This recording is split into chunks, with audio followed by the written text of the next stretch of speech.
the International Criminal Court has issued an arrest warrant for President Vladimir Putin, of course, president of Russia, and another Russian official, based on their alleged scheme to deport Ukrainian children to Russia. Now, Putin's not going to be arrested, obviously, but this is a message being sent by the International Criminal Court in regard to the disgusting actions of Putin and his government. Here from CNN, the court said there are reasonable grounds to believe that Mr. Putin bears individual criminal responsibility for the alleged crimes, for having committed them directly alongside others, and for his failure to exercise control properly over civilian and military subordinates who committed the acts. The ICC charges, which relate to an alleged practice that CNN and others have reported on, are the first to be formally lodged against officials in Moscow since it began its unprovoked attack on Ukraine last year.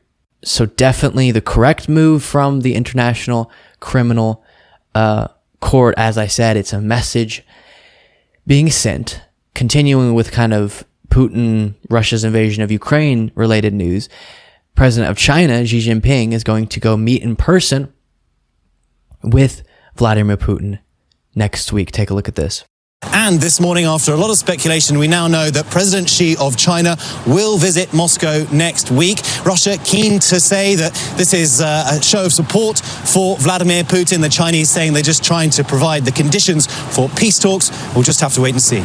Okay, and then before I respond, here's one more bit of analysis from CNN.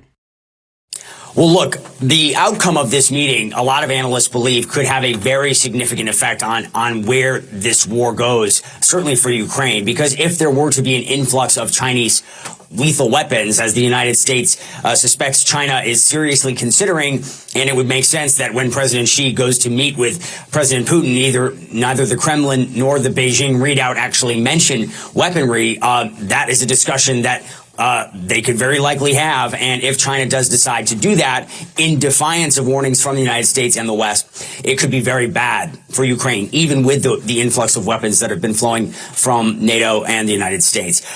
So while, China is saying this is all about urging peace and that they have an objective and impartial position on, if they're so impartial, they put out this 12-point peace plan. They didn't call Putin's war an invasion. And Xi has not even spoken by phone with Ukraine's president, even though he's now traveling to Moscow to meet with Putin.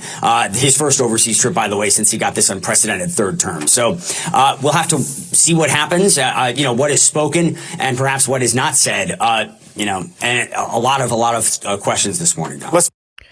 Okay, so China's trying to say that this is just impartial China getting involved, trying to push for peace, and we saw them release their 12-point plan to peace. But number one, being impartial here, being unbiased here is the wrong stance, because there is a correct stance that you should take, an active stance you should take, which is supporting Ukraine. And there's also no need for a 12-point plan because there's a 1-point plan. Russia stops invading Ukraine. When one country invades another country, the solution is actually not as complex as China and others are making it out to be, Xi Jinping specifically, because the invader can stop invading and then get this, the invasion will stop. And so that's what needs to happen here.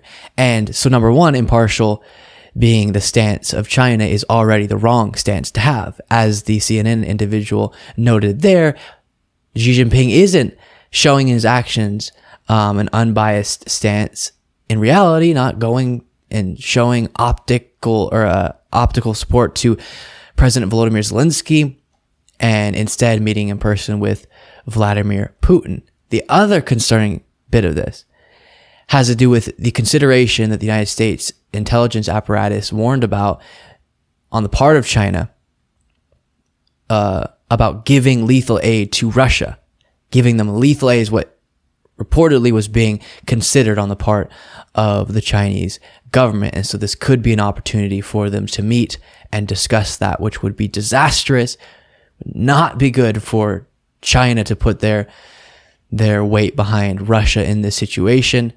And I don't think it's a good faith effort on the part of Xi Jinping to push for peace, because when you frame this conversation as has been done with his 12-point plan, not even using the word invasion in it when describing Russia's actions, and framing it as kind of, hey, both sides are doing things wrong, let's come to the table and work this out, instead of a clear understanding that Putin is causing this to be the reality. Peace could come of Putin ending his invasion.